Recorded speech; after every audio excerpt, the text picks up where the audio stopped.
First of all, at the beginning of my search for the truth of who God was and who God wasn't, I thought I would find the answers I was looking for in the tenets of Christianity. One, because of the cultural aspects. I grew up in this culture, so I knew Roman Catholicism. I know different aspects of different Christian faiths. And I thought I would find all the answers I was looking for. And when the Catholic faith had some issues with the doctrine and that I did not agree with, and I tried to go through their scholars to find out why certain things were, I came up against roadblocks. So I said, okay, well, let me go ahead and look in the different denominations of Christianity. Maybe I can find what I'm looking for in there. So every single group that I ever went and I sat with, okay, among the Christian doctrine, had things about it that were correct, without a doubt. There were certain parts that they were doing correct, but there were certain parts that they had some discrepancies with. Certain aspects that would violate the concept of the oneness of God. For example, if we take the commandments that were given to Moses, peace be upon him, okay?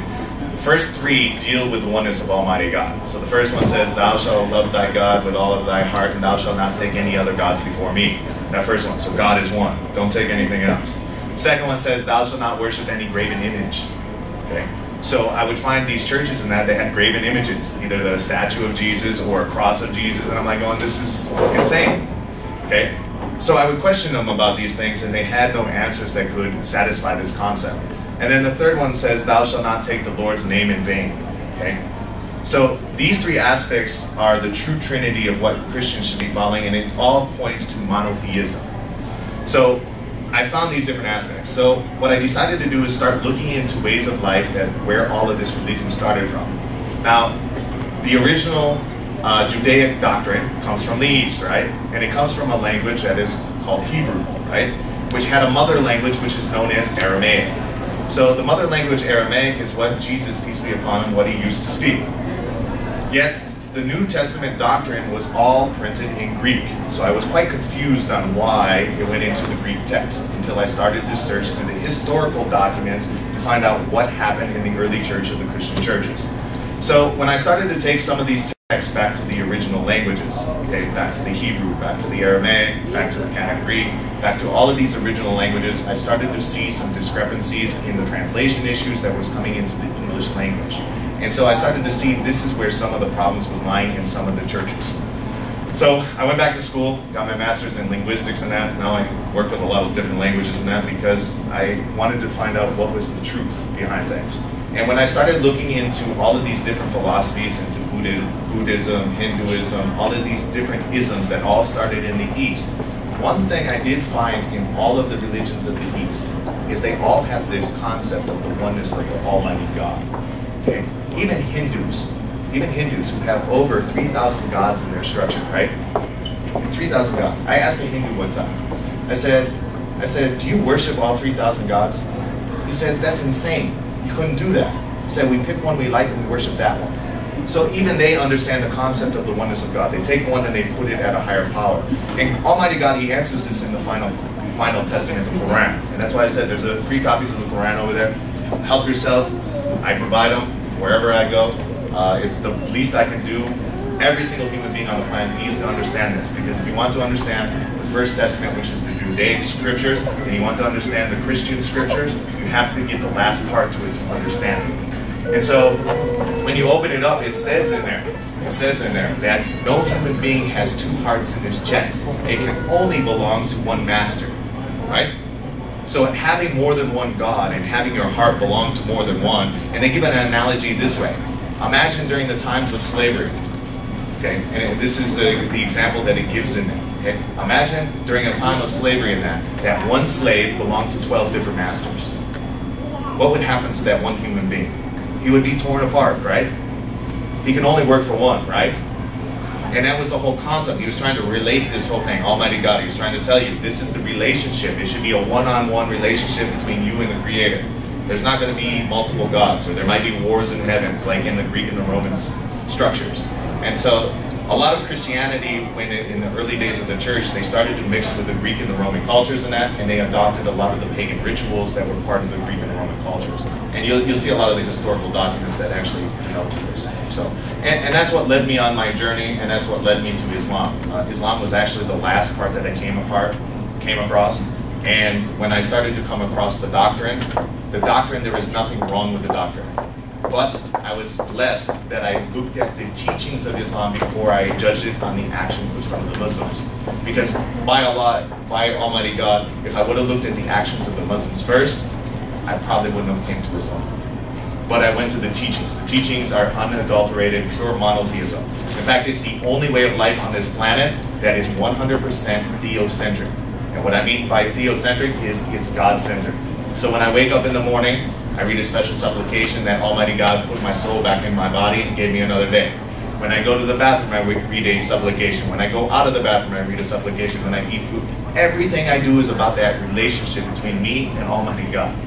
And so this is what I'm to do throughout my whole entire life, is to actually work on that relationship between me and the Creator of the heavens and the earth. So that's the difference between the different things. And that's why I ended up at Islam, and that's why, alhamdulillah, praise be to God that I stayed. Brother Jamal, I've known you about 5-6 years now, I think. And I remember when I used to come to the St. Cloud Mosque to stay there for a few nights here and there, and you were there. But I'm glad that, brother, you brought up the issue of white privilege, because I just want to hear, do you, like in the last couple of years, and now I've seen you start speaking a lot more than you used to. Or maybe I wasn't aware of your speaking career before that. But do you feel that, and I don't want you to take this the wrong way, do you feel that because you're white and a Muslim, that you get more, like people want to seek you out more than maybe people, Muslims of color? Because like I've heard Muslims like, he's a white Muslim, it's a miracle. You know what I mean? Like they have that type of mentality. And then I want to see if you could tie that into white privilege and see, like, do you think you're getting more speaking engagements and people are seeking you out just simply because you're white and a convert? I think this is a double-sided question. Yeah. Okay? So I'll answer it this way. Okay. Yes, maybe that is possible, that I'm getting more speaking engagements because of the color of my skin. Okay. Now, did I ask for that? No. Right. So, and that was one thing I had to learn about white privilege and how this whole aspect, it's not something that usually people even understand that they have. Yeah, that's true. But in the other aspect, we deal with a culture in that where there are still a lot of racial tensions and underground racism that is going on. So like, for example, when I go give a lecture with a lot of non-Muslims, okay, a lot of times, because my name, I legally changed my name, says Jamal Omar.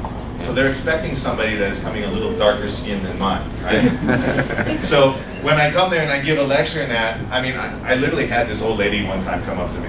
Okay, she's got to be in her 60s and that, God bless her.